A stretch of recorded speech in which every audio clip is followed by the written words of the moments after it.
apartheid simplified this place into these Manichaean oppositions around these two constructions, blackness and whiteness. Photography came here right in the 19th century, very early on. There was a rich photographic heritage and history here, but three dominant modes of representing people prevail. The ethnographic, that's the old habitual way of regarding people of colour, the so-called native population, as an extension of the flora and fauna, you might say. The second one was documentary photography. Documentary photography became dominant here during the struggle years. It was the genre that could tell the outside world what living conditions in South Africa were like. But the third that's also very, very important is portraiture. And portraiture probably is the oldest way through which people have been photographed. And those were the photographs that were sent out to the world press, that were published in books, that were circulated, that were used by the anti-apartheid movement in London, and that's a powerful, powerful tradition.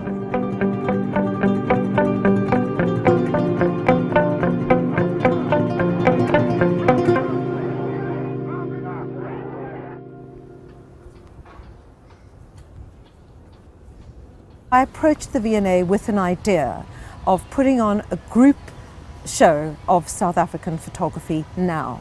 We decided that we wanted to showcase work that was being produced by photographers living and working in the country now. And we started looking at the range of photographic practices that people were producing and began to see that the figure was really important for many photographers, because human beings really have been the subject of political aggression and political oppression in this country. And the figure has been the locus for thinking through many questions, both about the past and about the present.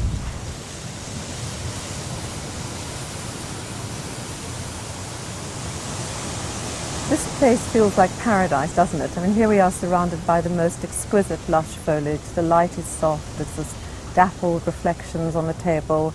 It's just exquisite. Cape Town has that quality.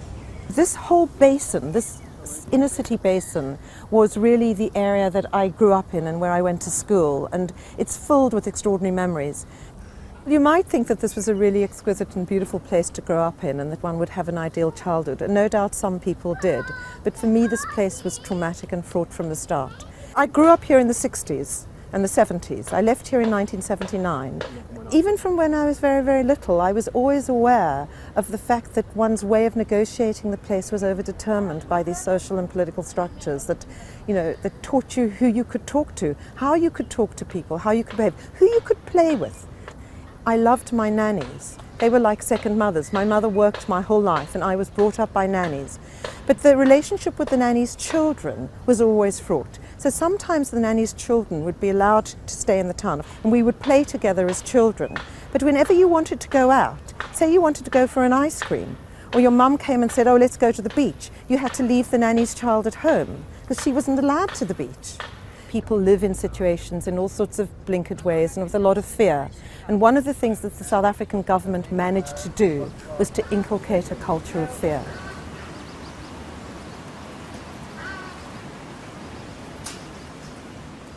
I was at art school in South Africa right here between 1975 and 1978, and the art school is adjacent to these gardens.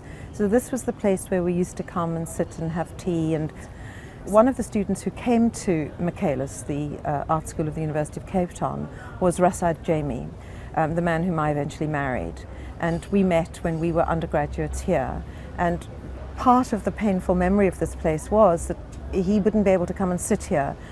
In the 1970s in South Africa, interracial marriage, interracial sex, interracial social communication was forbidden. It was illegal. You were not allowed to drink with people of colour. And in fact, if you were found to be in a sexual relationship with somebody from across the colour bar, you were prosecuted and would go to jail. We couldn't drive on the roads together.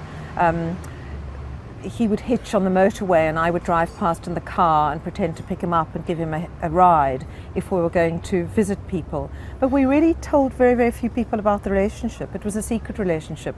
People at the art school didn't know, except for a couple of our lecturers who were really good friends. Our families didn't know.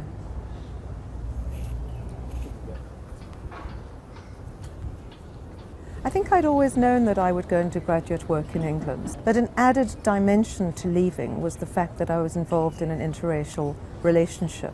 To admit in London in the 1980s that you were a white South African, even if you were involved with a black South African, didn't exonerate you from a deep, deep sense of shame. But my way of coping was really to block South Africa.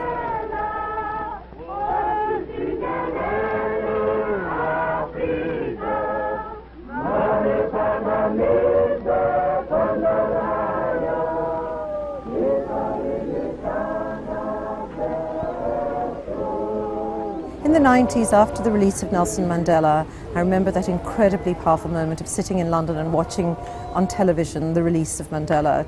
It was really a very, very moving moment. And then it took some time in the 1990s, gradually coming back here, integrating ourselves slowly back into our own family lives here and our pasts here, and beginning to understand that allowed me eventually to begin to re-engage with the place. It was really in around 2007 that I was approached by a commercial gallery in London to do a group show on South African contemporary art, which I did, and which was really the first engagement intellectually and artistically with this culture. And during the research for that show, I became aware of the extraordinary wealth and variety of photographic practices that had flourished here. And we have photographers here, really the most senior in the show, someone like David Goldblatt, who was a very, very important figure in the 60s and 70s and onwards as a documentary photographer, thinking and rethinking the project of documentary photography. At the other extreme on the age span, you have a young photographer like Sabelo Melangeni, somebody who really is engaged with the history of documentary, works in black and white, but really comes from a different generation and tries to think about what those conventions can do in order to relay something of the poetics of contemporary South African life. So the range of photographers on the show is broad. All of them share an interest both in the social and political realities of South Africa today, and particularly the challenges that face it after democracy. But actually, South Africa has always been very complex, with many different language groups and population groups, religious practices, spiritual practices, ancestral worship, living alongside Christianity, Islam, etc. South Africa is an extraordinarily diverse place. Really, it's not a culture in black and white.